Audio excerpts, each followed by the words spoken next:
Comme je m'apprêtais à intervenir sur les médias, j'ai revu ce week-end L'homme qui tua Liberty Valance.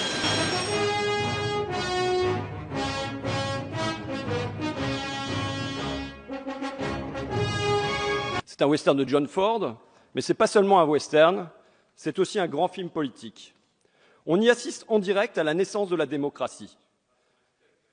Je vous résume l'affaire. Un jeune avocat, Ransom Stoddard, naïf, idéaliste, arrivant de la côte Est, vient apporter à Shinbone, dans l'Ouest sauvage, le droit. Le droit à l'éducation, le droit de vote. Comme seule arme, il n'a que la loi, que des textes de loi. Et ça ne pèse pas lourd face au colt de Liberty Valance, face à sa bande de bandits, tous payés par les gros éleveurs. Alors, quel allié notre héros trouve-t-il?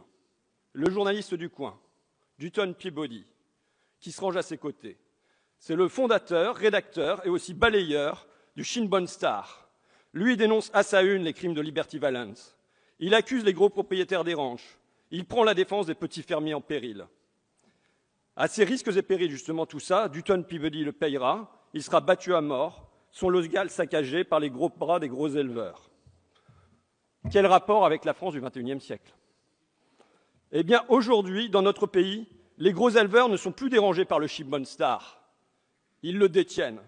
Aujourd'hui, dans notre pays, les maîtres de l'armement, les maîtres du bâtiment, les maîtres du luxe, les maîtres de la téléphonie sont aussi les maîtres des médias. Aujourd'hui, dans notre pays, 10 oligarques se partagent 90% de l'audience des quotidiens, 55% des télés, 40% des radios. Aujourd'hui, dans notre pays, les fraudeurs des Panama ou des Paradise Papers règnent avec tranquillité sur l'Opinion, Le Parisien, Les Échos, Le Figaro, Libération, BFM TV, RMC, L'Express et les autres, avec l'approbation complice des politiques. Aujourd'hui, que ces oligarques s'accaparent les richesses ne suffit pas. Il faut également qu'ils dominent les cerveaux, qui nous instillent le poison de la résignation. Maurice Barrès écrivait que les pauvres et le sentiment de leur impuissance, voilà une condition première de la paix sociale. Et c'est leur labeur quotidien. Ancrer cette impuissance dans nos têtes, y enraciner le « c'est comme ça », le « nous ne pouvons pas ». Depuis cette tribune, je veux le dire à nos concitoyens, nous pouvons. Ils ne sont grands que parce que nous sommes à genoux, ils ne sont forts que de notre abandon. Bien sûr, je le sais bien, que les médias ne forment pas un bloc monolithe, qu'ils sont traversés de contradictions, que les ordres ne tombent pas tout drus de l'actionnaire aux journalistes, qu'il existe et dans toutes les rédactions des Dutton Peabody, des fortes têtes qui résistent, qui se bagarrent. Et je les salue ici, qu'ils soient connus ou inconnus. Reste la fusion, la confusion massive des pouvoirs économiques, politiques, médiatiques. Je vais donner un exemple au sommet, un exemple que vous n'allez pas apprécier. En 2010, Emmanuel Macron est alors banquier chez Rothschild. Entre autres clients, il conseille Arnaud Lagardère pour la vente de ses magazines internationaux au groupe américain Hearst. En 2012, le même Emmanuel Macron entre à l'Élysée comme secrétaire général adjoint. Et c'est lui qui traite, avec le groupe Lagardère, la revente des actions ADS. C'est lui qui, face à son ancien client, est supposé défendre les intérêts de l'État. Arnaud Lagardère se dira ravi du deal, qui lui procure une confortable plus-value. En 2016, Emmanuel Macron se lance dans la course à l'Élysée. Et de qui reçoit-il aussitôt le surprenant soutien? De la presse Lagardère. Le candidat d'En Marche enchaîne les unes du journal du dimanche, les couvertures de Paris Match, les passages sur Europe 1, câlinés à souhait.